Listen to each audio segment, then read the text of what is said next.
Hello everybody, this is Replays, and welcome to another episode of RimWorld Mods Showcase. Today we're going to be industrializing your colony with a series of mods that basically adds a lot of industry and labor options to your colony. We're going to be starting with something very simple. It's called Blueprints by Fluffy. It does exactly what it sounds like. It allows you to build a blueprint of one of your existing buildings and place it wherever, basically.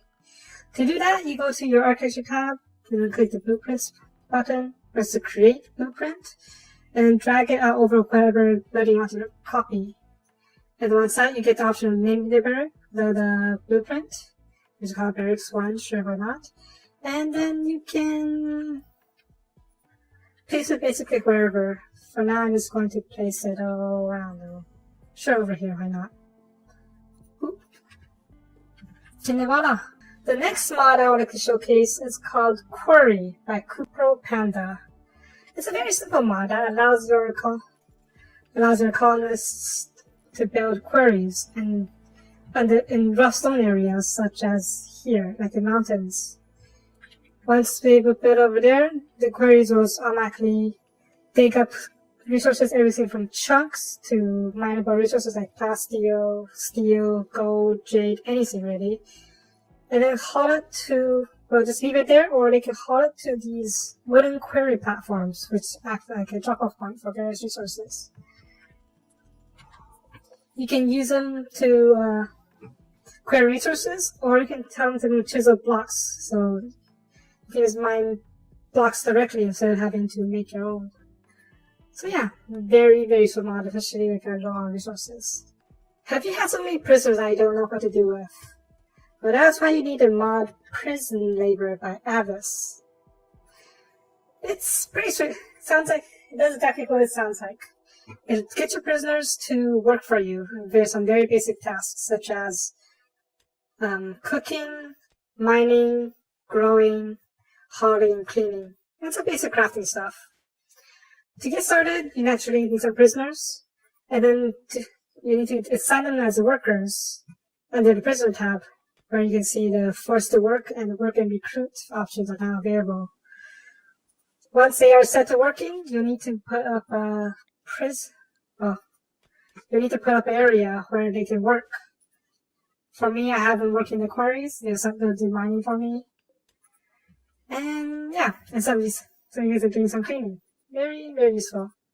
Now you'll have to make sure that you have a colonist nearby, or some kind of security measure, or else they will be motivated to work, as indicated by this need down here. If motivation gets too low, they may even start to riot, which is naturally not fun. Now, I don't know about the rest of you, but there is a game called Factoria that I am very, very fond of.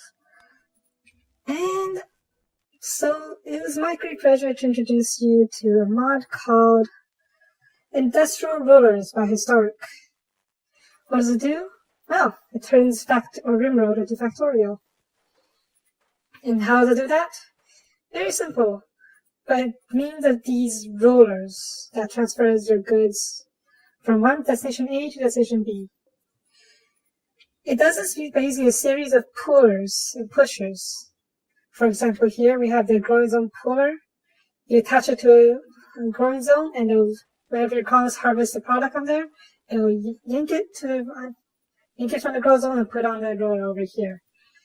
Next, you have the pushers that pushes the goods from one roller to a different roller, or even push it from roller to a stockpile zone like this one over here. And yeah, so as you can see here, the goods are just following the path straight into the freezer. Saves you a lot of trouble when it comes to hauling. There's also an in-wall roller, so you can bypass the walls directly and then put without having to worry about the temperature escaping from a freezer or something. So yeah, extremely useful. Next, we have an extremely useful mod, and arguably, it's the one mod that inspired this episode. It's called ProjectRimFactory by Spdskatr. It does exactly what it sounds like as well, and adds up various automation tools that helps you run your colony and saves you a lot of labor. Starting with the animal-based ones, we have 3 automatic stations for your animals. One is a wooden shearer. It's basically a place where your animals can come to get sheared for wool. So say your sheep, your alpacas, your sunburls even, well, if you have the mod. Any animal that's stepped by over here gets sheared. And we have the milker, which does the same as a shearer, but it hooks it for milk. And finally, we also have the generic animal harvester that does both. All 3 of these also act like a storage for animal feed, so your animals will be lured towards it and be sheared, milked, or whatever. Next, we have the cultivators, or basically automatic plant growth. There are 2 variants. The cultivator sunmap, which is with a cultivator with a sunmap, pretty straightforward, and the basic cultivator. Both of these scan the various grow zones, and then, as you can see over here, the yellow dot, and then it will plant and harvest all the crops on it as necessary. As you can see over here, yep. Once it sees it, it'll plant it. It'll plant something, and then if it comes across a fully grown field, it will harvest it. As you should see, there we go. I harvested rice and dropped on the roller over here. We also have a sprinkler over here. It just goes through all the grow zone, all the plants in the area, and boosts the growth rate just by a little bit. Not a lot, but it stacks. So if you add a lot of them, it'll make quite a difference. The next part of the ProjectRimFactory mod is the storage components. It adds 3 different storage options: the stockpile crate, the reinforced stockpile crate, and the industrial storage unit that can hold all your resources, items, and basically anything that you want. The stockpile crate can hold up to 10 different items. You can see, well, not seeing here right now. But yeah. And the reinforced stockpile crate can hold up to 25. You can hold up as many as you want. You can change your settings to what you want stored. And if your colonists need anything, then just come over here and grab it. Finally, the industrial storage unit can hold up to infinite amounts. However, it does require more power as the number of stacks grows. And if you do lose power, the items are fine, but the colonists won't be able to access them until power is restored. What this industrial storage crate can do is, with the storage unit in and out port, you can designate what you want. You can remotely access the industrial storage unit, basically. For instance, I want to have this dish out food for the chefs over here. I put the output mode, set to output, set a source, like this one over here, and I can output, I don't know, specific items like corn. Just that. And give it a second.